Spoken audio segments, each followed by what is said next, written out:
What's up, guys? It is Wild Card Weekend, the MonsterPod 4 lineups. Matt Brown and Noops Christensen. We are going to run through all 6 games, all of our opinions, all the bets in our account, all the ones we're looking at, all the ones we absolutely hate. And, of course, we can give you some big picture stuff as well. As we have finally reached the end. We know who is in. We know who is out. We have some teams we believe in. We have some teams we absolutely do not. And Noops, I can't wait to kind of really get into this slate with you here because I do believe outside of the first game that we talk about, almost all the rest of them could go either way. Now, I do have opinions on those games, but I would not be shocked one way or the other for the remaining 5. Yeah, as a viewer, it's going to be a fantastic weekend, but it's kind of annoying as someone that likes doing fantasy football playoff contests and is a big futures bettor because the way that the NFL reorganizes, and I don't know why everyone keeps talking about NFL bracket. It doesn't exist. They reorganize based on seeding because you've got basically a toss-up game with the Packers and the Bears. You've got a toss-up game there with Jacksonville and the Bills. Things can change wildly. So it's going to be a great weekend of football, and it really opens up almost endless possibilities for who could make it through this year. Now, 2 teams we will not be talking about, the Seattle Seahawks and the Denver Broncos. They secure the number 1 seed, so they get the free pass into the second round. And Noops, I actually think for both of these teams, it's really, really good for them. I mean, the offense, I think, for the Broncos leaves a lot to be desired. So getting a free win there, avoiding one potential pitfall where the defense can't just keep you in the game and get it done. And I think, Seattle is one of those teams you and I have talked about ad nauseum here on this podcast of, no, their offense is actually good. It just doesn't play good for 60 minutes. It plays good for about 20 to 30 minutes per game. And so I actually think the 2 teams that got the buys, dare I say, really needed them. Yeah, both teams dinged up a little bit. You've got some defensive players. The Seahawks are going to love that extra week off. Denver, again, trying to get healthy themselves. And they are the 2 teams that I believe probably need the most work coming in this week in terms of, getting some fundamentals locked down on offense, getting a few things ready, and then just trying to prep. I mean, there's some scenarios here where if you're the Broncos, you end up playing the Bills. Is that scary? I'm not quite sure there. Again, you look at some of the other teams they could possibly end up with. Houston or Pittsburgh's not so much. But for Seattle, you really don't know who you're playing next week. It could be the Packers. It could be the Rams.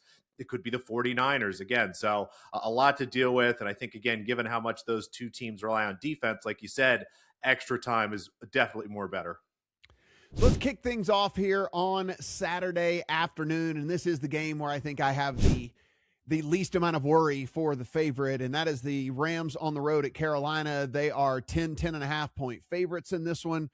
45.5 to 46.5 is our total out there in the market. And Noops, the Rams did go on the road and they did lose to Carolina already. And so people are going to say, how can you say they're not going to lose again? And it's like, yeah, I mean, go in, look at that box score. I mean, it was just the turnovers for the Rams that did. I mean, they beat Carolina up on the offensive side of the ball. It's just some bad turnovers, and turnover variance will certainly get to you sometimes. And I just don't foresee that happening yet again. What we do know here in this one, their right guard, Kevin Dotson, is out. As a reminder, their right tackle and Rob Havenstein's on IR. So their whole right side of the offensive line is out for this one. Jordan Whittington is out as well. And while he's not a big contributor in the receiving game, just a reminder, he is their primary kick returner. So he is out for them in this one. That said, Devontae Adams, no injury designation for him at all. On the Panthers side of things, really good injury report for them, and actually could get even better here sometime today as their starting right guard, Robert Hunt,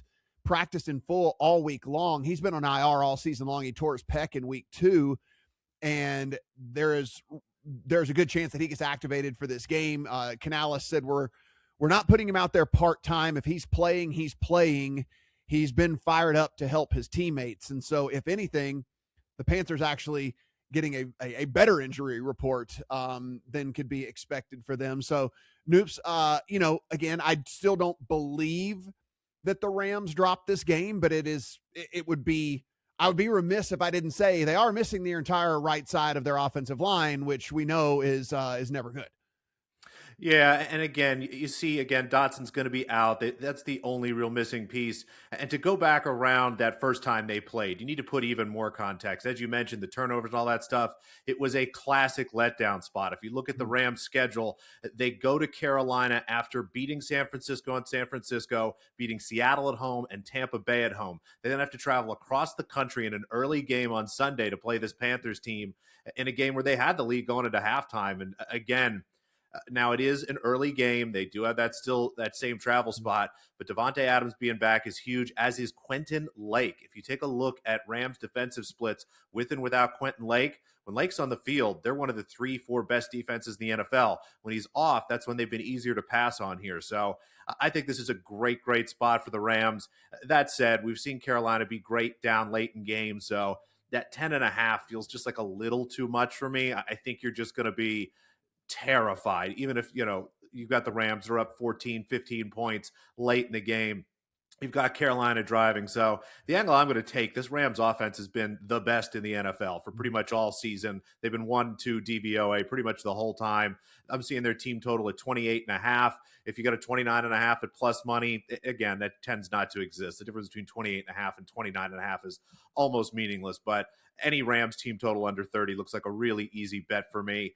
And the one thing I will say, too, if you're looking at the Panthers, usually underdogs correlate with the under. In this case, I actually think the over correlates kind of with this Panthers team. If they're going to keep this game close, the only way they're going to do it is by scoring points. Because, again, every way I look at this, I just see the Rams scoring 28, 29, 30 points more often than not 30. So if Carolina is going to keep this close, look at some Carolina spread, look at some over. Again, I'm not playing those, but just to kind of give you some flavor, if you are thinking Carolina and you are expecting that backdoor cover, I think there's a big correlation, again, between Carolina plus the 10.5 and the over. But again, Rams team total over for me. I think this is one of the best bets of the weekend.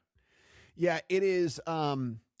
It is for me, like you said, like if I knew 100% that the Rams were going to play their starters for 57, 56 of the 60 minutes, I might be tempted to lay the 10. But we're in the playoffs, and this almost has like a Week 18 vibe to it with the Rams, which is their goal is to win the Super Bowl. They are double-digit favorites. If they are up 17 in the fourth quarter, there's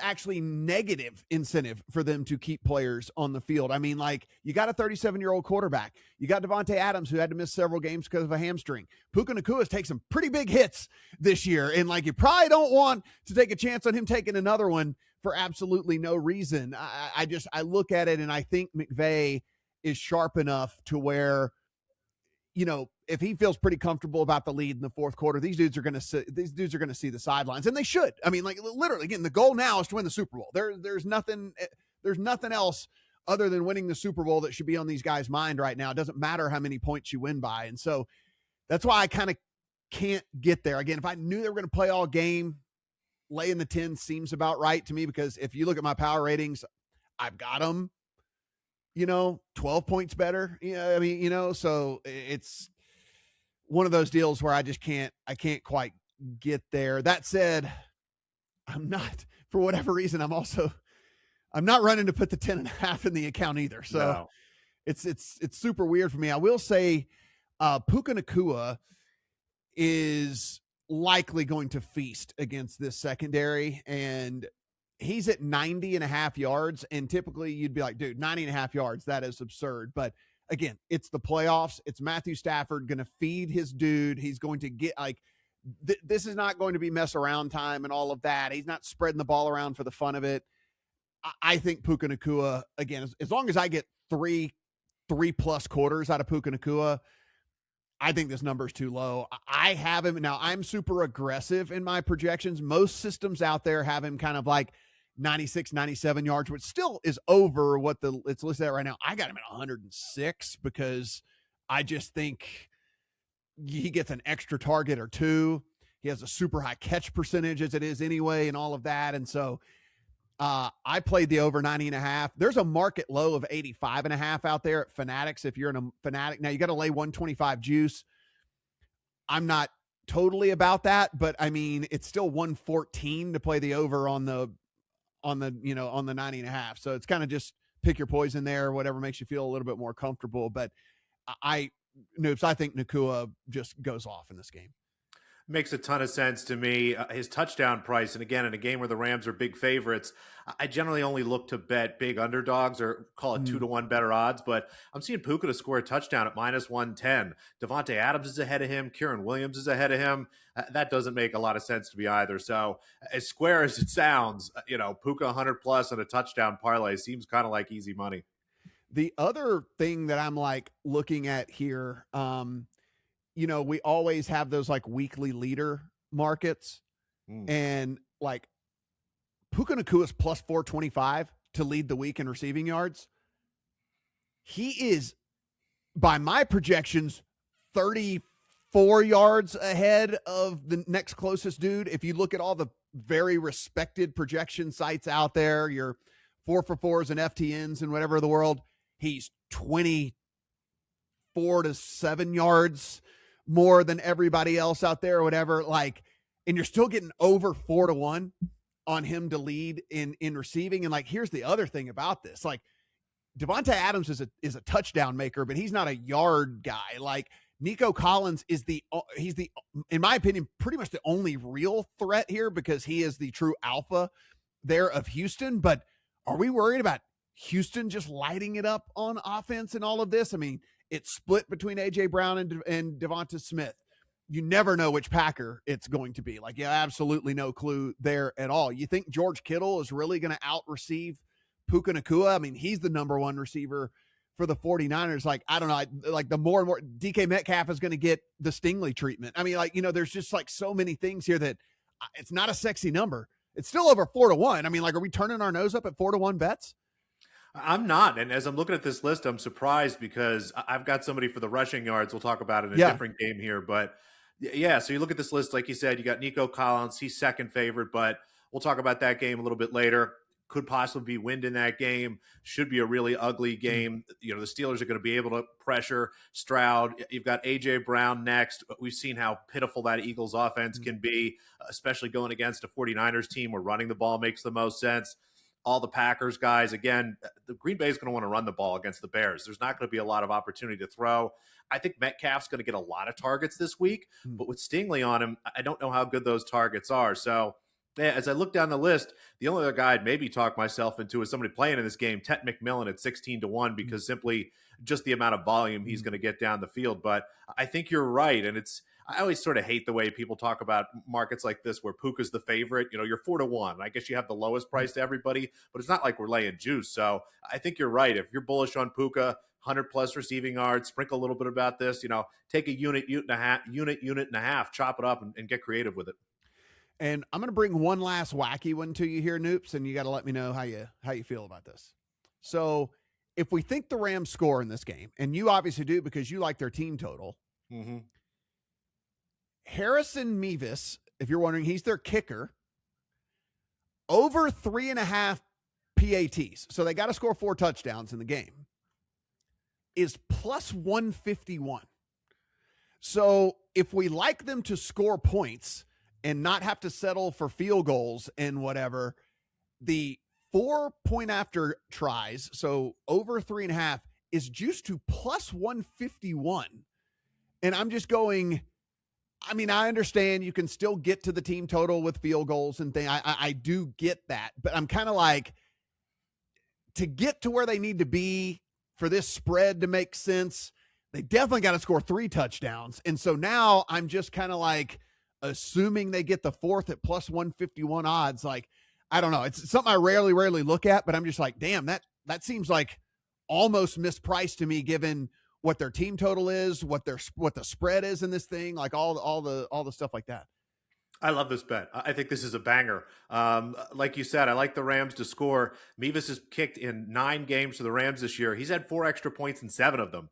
Everyone thinks about McVay as this really smart, great coach, and he is. But I think what people maybe misdescribe is they think of coaches like that as guys that are constantly going for 2. The Rams love kicking extra points. They'll go for 2 when it matters at the end of games, but it's not like you're going to see them try to go for 2 for no reason here. So I love that bet. I think that's an absolutely awesome bet. Yeah, I just couldn't believe when I saw the number on that. I'm like, 150 plus 151 for a team that's like supposed to score 29, 30 points in the game. Like, it just seems Seems wild to me. So anyway, another one that I rarely make, but threw it in the account. I just was Never even knew point after attempt bet markets existed. We're learning today. Yeah, there we go. Okay, so let's head to Saturday evening. The Green Bay Packers on the road at the Chicago Bears. This is a flip favorite situation. However, again, that of the insignificant variety, right? The going through the one type deal here. Chicago starts as kind of like pick 'em, slight maybe one, then goes to 1.5 in favor of Green Bay. Again, nothing we're worried about. 44.5, the prevailing total here in this one. Jordan Love is going to be back for Green Bay, so that is a step in the right direction. That said, hadn't played in a couple of weeks, so if you believe in the whole rust deal, then maybe that can factor into your handicap. And, Noops, when we look at this, Zach Tom is questionable, though he went limited, then DNP. Now, this is the weird thing about Tom, and this is why I'm not going to say that this is necessarily a horrifically bad thing, because they might have seen what they wanted to out of him in those first two practices and then just told him to sit because, hey, don't tweak anything, don't whatever. So, I don't know. That said, I just wanted to throw that out there. He is listed as questionable, and it did go limited DNP. But again, normally I would say, in my opinion, he's not going to play. I haven't gotten there with this one because he's so incredibly valued by the offensive line that they might just be super conservative, not wanting him to take any chances there. Their nickel, Javon Bullard, is questionable. Wide receiver Dontavian Wicks is questionable. And, of course, backup quarterback Malik Willis is also listed as questionable. I should mention all three of the latter did get in 3 limited practices on the week, so should be good to go. On the Bears side, their nickel CJ Gardner-Johnson is out. That said, they might get back Kyler Gordon, who is a corner that would fit right in to that slot position right there. He practiced in full on Thursday. He's eligible to come off of IR, so it would kind of just be a trade there for CJ Gardner-Johnson to Kyler Gordon. All the wide of note from a good end on the Bears, all the wide receivers did get positive designation here from that. So here we are, Noops, 1.5, 44.5. What say you? Yeah, I agree with you about a lot of the injury reports. I think in this weekend and in the playoffs in general, I tend to be more optimistic about guys playing simply because if we lose, they've got all offseason to get better. This is a game where both these teams know they need everybody here. So I think they'll probably push kind of everybody to play. And again, I don't think they're going to send guys out there that are injured or hurt, but if it's close, I think we'll see them play. They'll do what they have to do to get them through the game. But this is just a spot where the weather is really going to mess this up. It looks like we'll have maybe 20-mile-an-hour winds, big gusts, especially in Chicago, the way that field is set up. That could be really, really tough. If that wasn't the case, I'd be betting the over here. I'm seeing the total at 44.5, and I look at both of these defenses. They are not very good. You can run on the Bears all you want, and the Packers love running the ball. I think especially with Love coming back after a couple weeks off, with Johnson being healthy, with the way Emmanuel Wilson has looked pretty good, I think we're just going to see the Packers run, and have some success there. As for the Bears, the Packers' run defense is okay, but you can throw on them, especially since Micah Parsons has been out. That pass defense has really struggled. So the Bears, again, assuming the wind's not too bad, should be able to move the ball. We know, again, even if it's too windy, Ben Johnson knows how to draw up shorter routes and things like that. I think we'll see them play very quickly here. So it's a game where I think it's razor thin on the side. I could really see either one of these teams winning this game. I think the Bears are in the best position simply because they've played well over the last 3 or 4 weeks. When's the last time we saw the Packers play a good game? Are we really going to try to trust the fact that everyone's going to come back and suddenly be really, really good right away? I don't know, but at the same time, if the Packers are ready to come back, if everyone used that last week to practice and get ready, knowing they were going to be rested, they probably are the better team here. So I get why the line is where it is. I get why the Packers have taken some action, and I'm just going to keep watching the weather report. If it looks like the wind is down a little bit, I will be betting the over. Yeah, I look at this, and it's kind of like, okay, let me assume, like you said, we kind of got to look at this from multiple angles. Like, is the wind, is the weather going to be a giant factor in this game? And if so, then what does that mean? Well, I weirdly actually think it favors the Bears and kind of by a decent margin, because you can pick apart Caleb Williams all you want to in the pass game and all that. And I think that's fair, but the run game has been very good and very efficient. And that offensive line has been awesome at run blocking and has been very, very good all year long. So if the game comes down to teams can't do what they would normally want to do, and they're kind of pigeonholed into doing this certain thing because the other stuff isn't working, I actually think that kind of favors the Bears. You look at the run defense for the Packers. I mean, it's in the bottom third of the league. And so if it comes down to, okay, these two teams are basically just going to have a rushing contest, then I think the Bears probably win the rushing contest. And so I'm probably going to hold out until the very last little minute to kind of see what this weather looks like. And if it is as bad as they're kind of projecting that it can be, and of course, guys, this is Chicago, so it can change on a whim, which is why I'm saying, even though we are recording this on Friday, I'm still going to wait. I think I'm probably going to be on the Bears. And I didn't think I would be, but I think they're probably a little bit better equipped to handle that situation. No, I like what you're saying. I think the other thing in the Bears' favor, too, is Ben Johnson seems more locked in. He seems more just laser focused on winning these games, the way he talks about especially playing against LaFleur and the Packers there. And again, I know it's a really small sort of qualitative thing, but that's what matters in these games where, again, we're going to have just a razor thin margin of error. And like you said, if it is really windy and things are messy, I'm more confident in Ben Johnson being able to draw up run plays or draw up quick passes or get Caleb rolling around in spots where things are a little bit easier than I am confident in LaFleur, who, even since he's taken over play calling, has struggled to find ways to get this Packers offense to be consistent. And as bad as the Bears' run defense is, again, if they know the Packers don't want to throw the ball, let's stack the box and make Jordan Love throw long balls through gusts of wind. Yeah, this is one of the deals where I didn't expect to be where I'm at, but it's kind of where I'm at. So we'll see. And as we said, it is Chicago. So be sure and check back on this weather, because who knows? There's no telling what this could do. Rolling into Sunday, the Buffalo Bills are on the road at the Jacksonville Jaguars. This is all over the place. So it is a pick 'em at Circa. It is 1 in favor of the Bills at Caesars and MGM. It's 1.5 in favor of the Bills at FanDuel and DraftKings.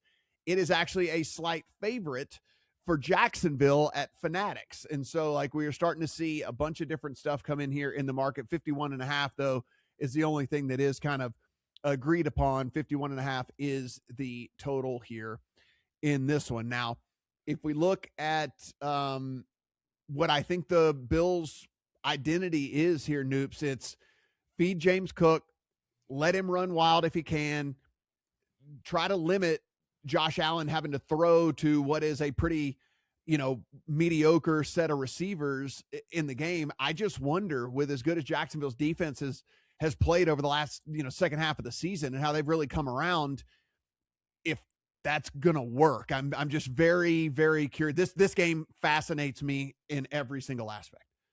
This is another one where I'll start with the coaching. I think, again, in these playoff games, it makes a big difference. And I feel a lot more confident in Liam Cohen and the Jags defensive coordinator, Anthony Campanelli, than I do about McDermott. I mean, we've seen Sean McDermott in big games year after year after year, make bad decisions, really find a way to kind of hold this Bills team back. And again, as much as I said I'm optimistic about injuries, this Bills defense is going to be without their starting middle linebacker, Terrell Bernard. Shaq Thompson is questionable. Poyer is questionable. Daquan Jones is questionable. And again, they've got all the guys they expected to be starting at the beginning of the year are on IR basically already. So even if you get one or two of those guys, you're still missing some huge pieces on that side of the ball. And are we sure Josh Allen's healthy? Are we sure that foot is good? He looked okay moving around, but didn't play much in week 18. Haven't seen him out of practice or anything like that. But again, it's a foot. If one of his linemen steps back funky and steps on that foot, maybe you're the Jaguars. And I'm not saying, anyone's gone out there and trying to do it, but if I was a Jaguars defensive lineman, I would probably be trying to find ways to step on Josh Allen's foot here. So I just think there are so many little things here that push me away from the Bills and towards the Jaguars, who, again, both of us have come on here every week and been like, are we sure the Jaguars are good? I think I am. I think I'm finally at that point where, again, the defense has been great. Campanelli, somebody wrote a really good piece, and apologies, I can't remember who wrote this, about how he's sort of taken the best of Brian Flores' defenses and Vic Fangio's defenses and sort of put them together. Basically, all the pass defense that Fangio uses, all the great blitzes that Flores uses. And what we've got here is a Jaguars defense that is great against the run. And if the Bills can't establish the run, I don't know how they're going to throw the ball here. I really like this Jaguars team quite a bit. I've already bet them on the money line. Their team totals 26.5. I'm going to play over that as well. I really don't understand why there hasn't been more support for Jacksonville. Now, again, it's Friday afternoon, so limits aren't quite where they're going to be tomorrow and Sunday. I would be surprised if we see some sharp action coming on Jacksonville once those limits open up a little bit. Yeah, one of the things that is really interesting to me is we talked about this we started talking about this about a month and a half ago on the pod, where maybe we had slept on the Jags defense and so we came around on that. But the thing that was really trending in the right direction for me, which is what pushed me to the Jags in this game, was the offense really, really started trending in the right direction over the last 6 weeks. Well, is there a correlation to that? Absolutely there is. They traded for Jacoby Myers. Brenton Strange came back off of IR. Oh, by the way, Brian Thomas got healthy and he became an option as well. They went to the two-headed monster at running back, where it wasn't just ATN, but they were using Tootin as well. There was a lot of changes that happened over the last 6 weeks that really started to make this thing hum. And so you start to look in the advanced categories, and specifically where it jumps off the page to me is the passing categories, because I don't know. We've been programmed to think that Trevor Lawrence is mid and like we're whatever. Well, over the last 6 weeks, sorry, this is the number 2 pass EPA offense in the NFL. It is the number 3 pass success rate team in the NFL. It is the number 2 explosive pass rate team in the NFL. And so like they're getting it done because they got all these different options, all these different weapons now. And I think as well, and a theory that I've firmly bought into, and maybe he'll talk about it when the season's over or something, but I think Liam Cohen just kind of like got into his groove, right? I mean, he was a rookie head coach, and like I'm sure there is an adjustment period. I'm sure there's a growing period here that like these guys need. And it's like you have half the season to kind of figure out what you were doing right, what you were doing wrong, do more of the right, less of the wrong. And then like now we see here over when it matters most that this Jags team getting healthier, and I think is playing their best ball of the season.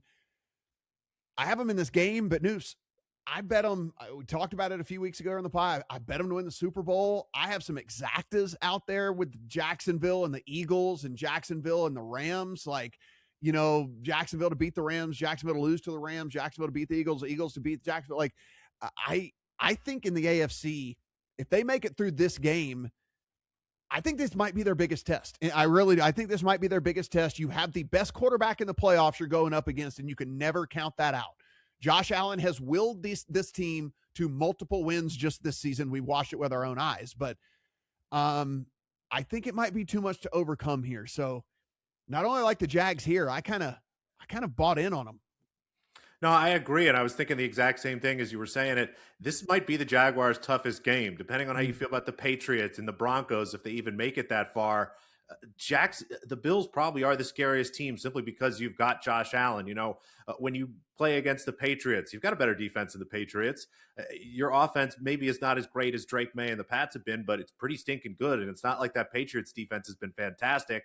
Now, the Broncos probably have a better defense than you, but we've seen how putrid that offense can be. Your defense should be able to slow them down.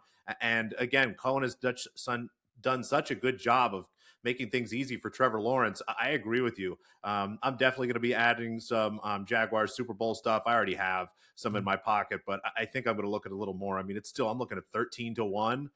That just looks really great to me. But another bet I really like this week, you know, we talked about the player for most receiving yards.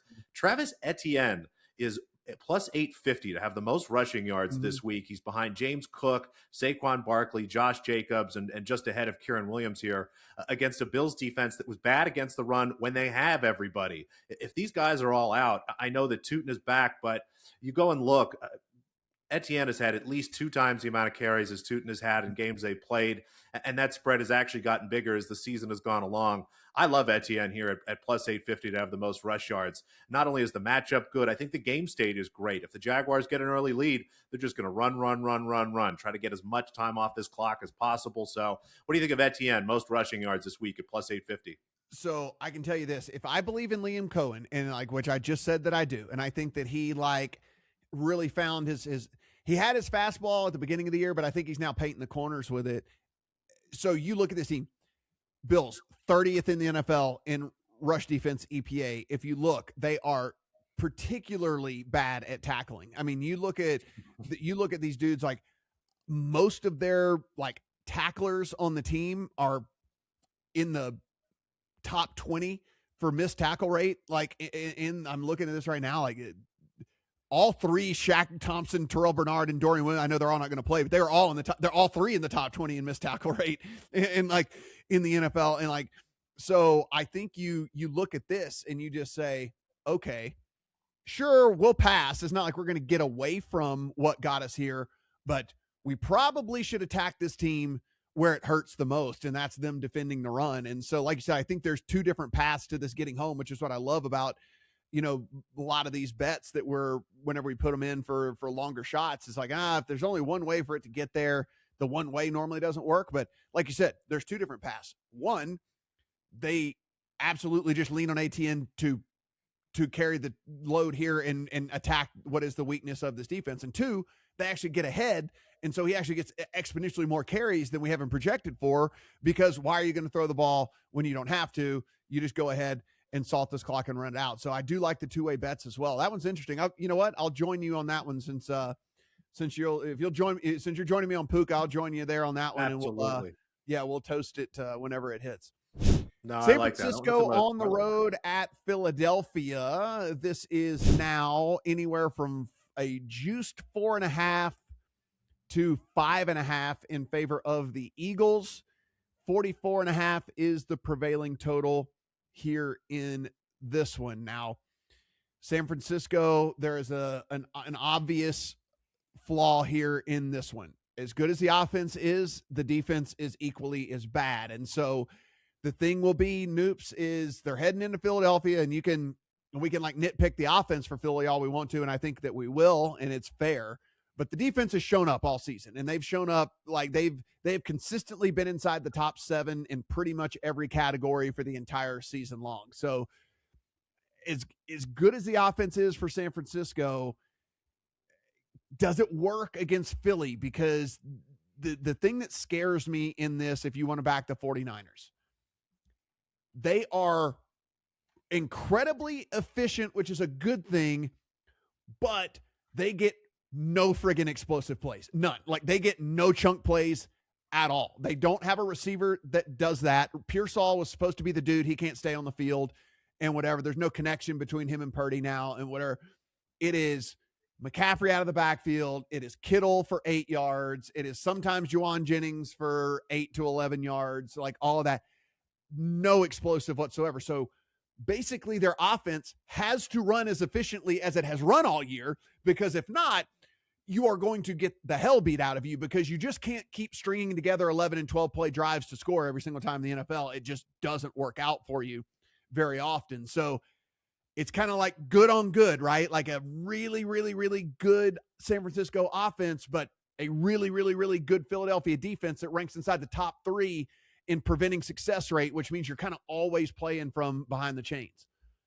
Yeah, this game has the biggest injury concern for probably any game this week, and it's Trent Williams. If Trent Williams can't play for this 49ers team, it creates just a bunch of problems. For starters, Purdy, as good as he's been, still struggles against the pass rush. And without Williams, the Eagles will probably be in his face for a lot of the game. You can run on the Eagles, but without Trent Williams, I don't know if that line's going to be good enough to get a lot of space for McCaffrey to get through, especially with the Eagles knowing that's kind of what they do. And then the third problem is, without Trent Williams, you're not going to be able to use Kittle as much as you want in the passing game. He's going to have to stay in to run block, to pass block, and things like that. So if Trent Williams is out, I'll probably find some way to bet the Eagles. The only problem is you can't trust the Eagles to cover any spread with the way that they play. I think if Trent Williams is out, I'll be looking towards an under in this game.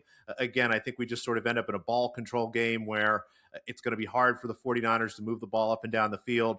Not as hard as it was for them against the Seahawks, but kind of a similar game there. And you can have an Eagles team that's not really going to care about scoring points. They're happy to win this game 13-10 or 13-7 or whatever goofy score it is here. So if Trent Williams is out, we'll probably bet the under. If the Eagles are leading at halftime, regardless of who's playing, hammer the under. The Eagles have been great in big games, especially at salting away leads and clock time in the second half. So I'm definitely looking for a second half under if the Eagles are leading. And I just think this is a really tough spot for a 49ers team that kind of feels a little bit like the Vikings towards the end of the season of last year. They had to put so much energy into the regular season. We saw them kind of fall flat in their last game of the season and then not really be able to get themselves revved up here. And in Philadelphia, in a game where earlier in the week it looked like there'd be some wind, that's changed a little bit. It looks like the weather will be okay at this point. Not a place you want to be, again, without your best offensive lineman, without kind of your best effort here. So I kind of lean Eagles and at some point might bet the under, but we have to wait to see what's going on with Trent Williams. If you've been with us all season long, you probably know where I'm going with this one. And if you're new, if you just found us new, hey, how you doing? Everything we do free. Hit the subscribe button. Appreciate it. But go over at lineups and read news articles. But what I will say is, if no Trent Williams, team with the 7th highest pressure rate, Brock Purdy over rush yards. Like, I have over 16.5 rush yards in the account. You can still find that at FanDuel right now. He has a proclivity to run anyway. He's actually pretty good at it. He's a pretty good scrambler as it is anyway. And I do believe that he might be in a world of hurt from Eagles pressure. And I think it's going to be over and over and over and over again. And while some of that sure might equal a couple of sacks here and there, what that also equals, especially for these kind of slippery quarterbacks, is they just take off and get us those yards. And at 16.5, we probably need 5 carries out of him. I think we get every bit of 5 carries in this game because I think that there will be several different times where things break down and he just has to kind of take off and go and get after it. Like I said, he's actually pretty good at it. I mean, this isn't like one of those where I'm making the bet just exactly off of the handicap between the offensive line and the defensive line. It's also a little bit of a handicap of Brock Purdy, who has found success running the ball and has pretty good instincts when it comes to that as well. So it's kind of a dual handicap for that one. I think 16.5 is a little bit too low. I love that. One of my favorite bets this week is Purdy to score a touchdown at 6-1. He's been great running the ball in big games. Shanahan will roll him out a little bit more. They're not really a tush-push team, but the Eagles, again, are going to stack the box for McCaffrey. I think Purdy, again, is going to have to run like crazy. So love that rush yards over, and I've already played Purdy to score a touchdown too. Let's head to Sunday Night Football, presented by our friends over at Bet365. It is the Chargers and New England Patriots. Currently 3.5, so we're on the other side of 3. There's still that hook there on the Patriots. 45.5 to 46.5 is our total here in this one. And, Noops, we look at this and we... I did not underestimate the Patriots. I think I was pretty high on the Patriots all year. I think I might have underestimated just how good Drake May played. Like, I knew he was good and I knew whatever, but then you really start to get under the hood and dig in and, you can point to the schedule all you want to. I don't really care. You can only play the teams in front of you and they beat the hell out of most of them that they played. And so I don't really worry about that, but you start to see the efficiency metrics. And the thing that also was very interesting to me was they actually had a 4% drop back over expectation rate for the entire season, which means Vrabel really trusted him to just throw the ball. I mean, like they were dropping back to throw the ball more than other teams in the exact same situations that they were in. And then you can also look at their play action rate and you can look at their motion rate and all of that, kind of one of the lowest in the league. And so this was Drake May just doing traditional dropbacks and having a ton of success doing that against defenses. And so I think there's something to be said for that for sure. But this Chargers defense is definitely formidable. It is. And again, we'll keep giving Drake May his flowers, whether he wins MVP or not. It's been an incredible season, especially when you consider he's throwing to Stephon Diggs, Hunter Henry, Mac Hollins, Kayshon Boutte, and Demario Douglas. Those are the top 5 target players for the Patriots. It's just crazy. He's been fantastic. This is a game where overall, I think a lot of this is going to be defined by the Chargers' offensive line or lack thereof. Mhm. Again, it might have been Aaron Schatz or somebody like that, maybe someone for PFF. If you look at the line grades for all the playoff teams, pretty much everyone's top 10, top 12. The Chargers are like 27th or 28th in the NFL. I think Herbert's like the first quarterback in history to be sacked something like 50 times and then still win double-digit games. It's just a mess. And the Patriots get Milton Williams back this week, who, again, a really important player for their defense. Someone who I think was a big key for the Eagles' success last year on defense. He's a guy who consistently gets double teamed, can still break those double teams down, at the very least push those guys back. That's going to really limit the Chargers' ability to run and should create just even more pressure here for Herbert. So I think if you're looking to play the Patriots, skip the 3.5, go right to 6.5, play some 9.5. This just feels really like an alt spread game where if the Patriots get out to an early lead, I really don't see how the Chargers catch up. Now, Herbert's been fantastic all season. Yeah.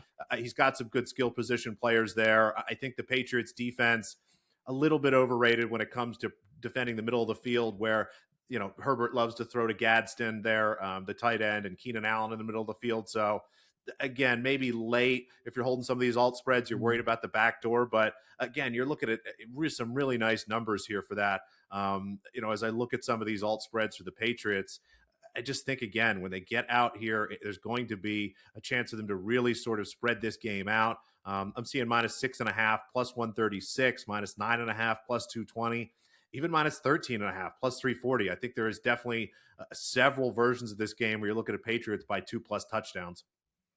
Yeah, it's an interesting deal here because you get, I mean, Herbert, this is like a conversation for another day, but it's like, if you really dig into stuff, you could almost like make a case for Herbert being MVP because the fact that they made the playoffs with this offensive line is like, yeah, insane, because we are talking about, guys, 43.7% of the time Justin Herbert faces pressure. That is nearly every other drop back. This guy never throws from a clean pocket, and yet willed this team to all these wins and they make the play. I mean, honestly, it's pretty amazing. It really is. It's pretty amazing.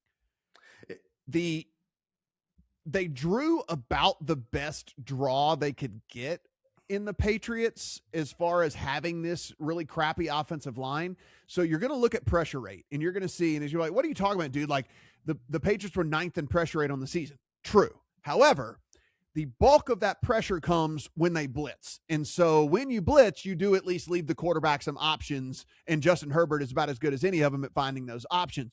When they do not blitz, it actually falls down to about 16th or 17th in the league in pressure rate. And so, again, not terrible, but middling to bottom half of the league. And so it is kind of a pick your poison type deal here. Do they blitz a ton to try to get that pressure on Herbert where they know they're probably going to win a decent amount of them, that offensive line, but then you also leave one of the best quarterbacks in the game with one less defender out there going after whoever they're going after. And so, like, it's going to be a pretty interesting deal for me to see how they go about it schematically in this one, Noops. But end of the day, I just think there's too much for the Chargers to overcome here. As good as Herbert is, and he's great, I just don't think it's going to hold up. If you're running for your life every other snap, you're going up against a good, efficient offense and then also a competent defense. I just don't think that they're going to be able to score enough in order to keep up in this thing. And so I like the Patriots as well, and I like your alt angle too. I mean, there is absolutely a tale of outcomes here where the Patriots win this thing by like 17. Yeah, and just again to play a little devil's advocate here, you know, if you're the Chargers, if you can get the ball first here and get a lead, maybe there's a chance you can sort of manage your way through this game. Again, if you can get the first score, maybe even first two scores, you find yourself up 10-0, 14-0. Does that stadium get really nervous? Do you start to see Vrabel and a Patriots team that hasn't really had to make a lot of comebacks this year, if any, find a way to win when they're losing? Now, I still would like the Patriots. In the scenario I'm talking about, I'm probably going and live betting the Patriots. But there is a reason this game's only 3.5. There is a reason that we haven't seen this really stretch out to 4.5, 5.5, kind of through those dead zones, if you will, to have some more points here. If the Chargers can get ahead early here, that defense is pretty good, and maybe they find a way to control the game. So again, I still think it's Patriots alts. But if you're looking at the Chargers, I think, again, you try to build your bets based on Chargers early. Chargers are going to need to get the lead early in this game, I think, to win it. If they're down early, it's going to be really almost impossible for them to come back with the defense being able to dictate. Noops, a couple of 46.5s out there in the market. Why does that feel high to me? I mean, I understand why it is where it is, because the Patriots certainly have been efficient on offense. But again, this is a pretty good Chargers defense. And if we are worried about the Chargers offense being able to have consistent success, given that offensive line and all the stuff like that, like, is 46.5, there's multiple books with 46.5s right now. It is a little bit higher than I expected it to be. And I just think it probably speaks to the wide range of outcomes. Yeah. There are several versions of this game where there's a lot of points where, again, this Patriots defense, it might be just a little bit overrated. Yeah. They don't get home and Herbert just, it does what Herbert does. Exactly. And there's a chance where, again, we see Travion Henderson or Booty or even Kyle Williams, one of these guys, finally break a long one here because, I mean, May is one of the best long ball throwers I've seen in a long, long time. He's fantastic. So you do have the chance for some explosiveness here, but I kind of agree. I mean, the way Vrabel has coached big games in his career, and again, different teams, but he very much understands the value of kind of salt in the way leads and stuff like that. So I think this is another game where, kind of similar to the Eagles, if the Patriots have a lead here going into the second half, I'll probably be looking at second half under. It is Monday Night Football. It is Houston at Pittsburgh, and you can head over to our friends at BetMGM. Take a look at what they've got going on there for this one. It is 3 currently at BetMGM as the time of this recording. 38 is the total over there. Of course, use lineups if you have not already gotten an account over at MGM. And Noops, we take a look at this, and there are some soft threes. I mean, I don't know if we get to 2.5 with Houston, but I mean, we're seeing 106, 105, 102 out there on the 3. So the Pittsburgh love and the Pittsburgh money is certainly there. I have gone back and forth on this game probably half a dozen times this week. You know, from a Texans perspective, you've got Aaron Rodgers playing against a defense that could generate pressure with 4 guys. It should be a really tough night for him. I know that Metcalf is coming back, but he's coming back to face Derek Stingley, one of the best cover corners in the NFL, someone who's going to be draped over him, all night. So again, are you really excited about the Steelers in an ugly game? They've been okay in ugly games, but there's a situation here where the Steelers maybe don't score as many as 14 points, let alone kind of 17, 20, what they normally need to win these games. At the same time, you've got the Texans. It's a dome team. They're going outside to play on Monday night in Pittsburgh. It's going to be just an absolutely crazy atmosphere against a veteran team that's had an extra day off. Again, you've got a bad Texans offensive line that's going to have a lot of trouble playing against, TJ Watt. Again, the more I talk about it, the more I like each side here. I think what you're doing here is you're playing Pittsburgh, you play the money line. If you're playing Houston, lay the 2.5 or 3 or whatever it is. It probably is a close game. Was hoping to maybe get some value on under here, but it's already 38.5, which again speaks to how good these defenses are and how problematic both of these offensive squads are. But I think this is the hardest game of the weekend to figure out. Yeah, it is. So full transparency, I think if this thing gets to 2.5, I will just be forced to play the Texans, given where my power ratings are and the difference it would be there. So I do want to throw that out there. Yeah. It's an interesting deal to me, because if I think that Stingley can all but remove DK Metcalf from the equation, then I have a very, very strong lean towards Houston, because the Steelers' default has, and we've seen it over the last couple of weeks when DK Metcalf has been suspended, is they just spam Kenneth Gainwell out of the backfield. Like Kenneth Gainwell got 10 targets last game. I mean, like Kenneth Gainwell is basically the wide receiver too. Right. Well, that works probably against 95% of the defenses out there. This is the fastest defense in the league with the Houston. Like they have dudes that, like, this is not going to work. Like, you can't just swing it out to Gainwell 2 yards down the field and he turns it into 11. That's not going to work. These edges can get out and get Kenneth Gainwell. They're so friggin' fast and good. And so I if I knew that Stingley kind of does to DK Metcalf what he's done to most receivers all season long, then Houston's super, super appealing to me. But I don't know. There's something about DK Metcalf where he is at least a little bit of a different animal, where it's like there are not very many 6'5", 245-pound dudes that run the 4.3s. And so, like, there ain't too many dudes that outrun Stingley because he ran a 4.35 at the combine and all that. But, like, DK can go step for step with him and all that. And it's like, I don't know. I just can't rule out that DK might win a little bit more than some people. Yeah, and I'm feeling the same way too, where you could have a game where Stingley's awesome all game, but in the red zone, when they're in the end zone, those one-on-one plays where you've seen Rodgers is so good at sliding the ball, just under a defender's arm and stuff like that. And Metcalf is so good at bodying guys up. Like, I'm definitely looking at some kind of goofy parlays where it's Metcalf to score and under his receiving yards and stuff like that. It's just, if I felt more confident about Stroud and the Texans offense in an ugly game, I would love Houston here. But I think this is a spot where if we get down to the end, it's a 2-3 point game and you've got Aaron Rodgers with the ball and kind of the final possession here. I really believe that, again, the experience of the Steelers team, all that stuff is really going to come to pay out for them. I mean, Rodgers has been great in some of these games. Now, maybe it's a letdown. Maybe after last week's performance, we see him exhale a little bit, but I don't think so. And again, that extra day of rest really helps. So as I continue to, I'm just talking myself in circles.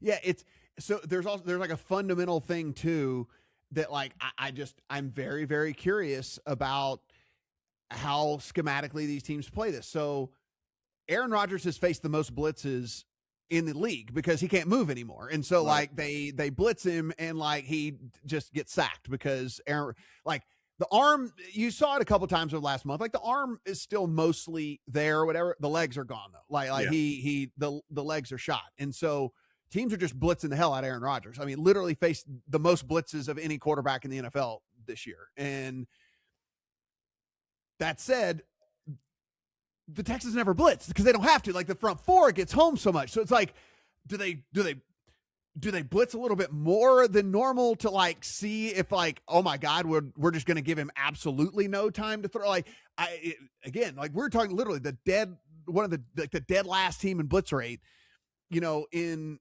over the last, 6 weeks of the season, the Texans going in against the dude that's been blitzed more than any quarterback in the league. And so does that change? Do they change how they play defense? And does that make them less effective because that's not how they play normally? And all that. And the other weird thing that stood out to me, and I don't know because I'm not good, I'm not an advanced enough NFL mind, and I'm sure there are people out there who could grind the tape and tell me why, but this rush defense for the Steelers, which was a bottom third for the vast majority of the season, over the last month of the season, third EPA rush defense, first success rate rush defense. And by the way, this is a game against the Ravens in there as well. I understand that was a weather game and all that, but if anything, that leads to more rushing. So right, there's something that went on where they figured out over the last month of the season how to stop the run. And so now, do I fully trust CJ Stroud forced into a one-dimensional role? And, like, that's where another reason why it's hard for me to make the click and all of that. So it's my power ratings tell me I should be pushing. I should hit the Texans. I mean, like I don't have the Steelers anywhere close to where I have the Texans, but there are certain matchup things here and certain tendency things here that I think do make this game a little bit more of a puzzle than I think most people think. I couldn't agree more. And I like what you said too about, it's not just that will the Texans blitz more. If they don't have to blitz, that takes away a lot of Aaron Rodgers' easy throws. Yeah. And if you're the Texans, maybe you blitz more because that's a good way to negate the impact of Gainwell and Warren. If you start blitzing, Rodgers is going to have those guys pass protect. They're not going to be rolling out as much. Now, I'm sure he'll try some quick stuff there every once in a while, but they're going to need Gainwell and those guys in there protecting if Houston's going to bring extra stuff. If they don't, again, Rodgers is going to be without a lot of those easy throws because, again, you want to blitz him, but he gets that ball out so fast. Mentally, he is still as good as any quarterback in the league. And I agree with you, too. If the Texans can find a way to run the ball, this might get really, really ugly. This could be a spot where you've got, like 21-7 Texans, something like that. So I agree. I think if you're betting the Texans, it's a game where, you're looking at stuff like Gainwell under his receptions, Woody Marks over his rushing, stuff like that. I think it's a great game to sit down and just lay out all the different scenarios you see. And as you start to put them together, I think you'll find some value if you can thread the needle. It's a super, super fascinating game. We talked so much about Stingley as well. Well, Nico Collins is probably going to get a lot of James Pierre, who has been fantastic this year for the Steelers as well. So it's just like super cool game, super fun game, island game on Monday night. So we will all be looking at it. We'll all be betting it in some fashion. That is for sure. Like I said, I think if it gets to 2.5, I don't have a choice, though I will say it will probably be my least confident bet of the week. Yeah, I think, again, at 2.5, you got to bet the Texans. At 3, you're betting the Steelers. Yeah, so there we are. Guys, again, absolutely free. Everything we do here on the channel, head to lineups.com. You can see Noops amongst a host of other people writing about this and every other game that's going to be going on this week. So do appreciate all of that. If you haven't hit that subscribe button, go ahead and do that. Let us know in the comment section what's your favorite game, what's your favorite bet of the week. We are counting it down. We're going to have us a Super Bowl champion here in about a month. For Noops, I am Matt. Good luck on all your wild card bets.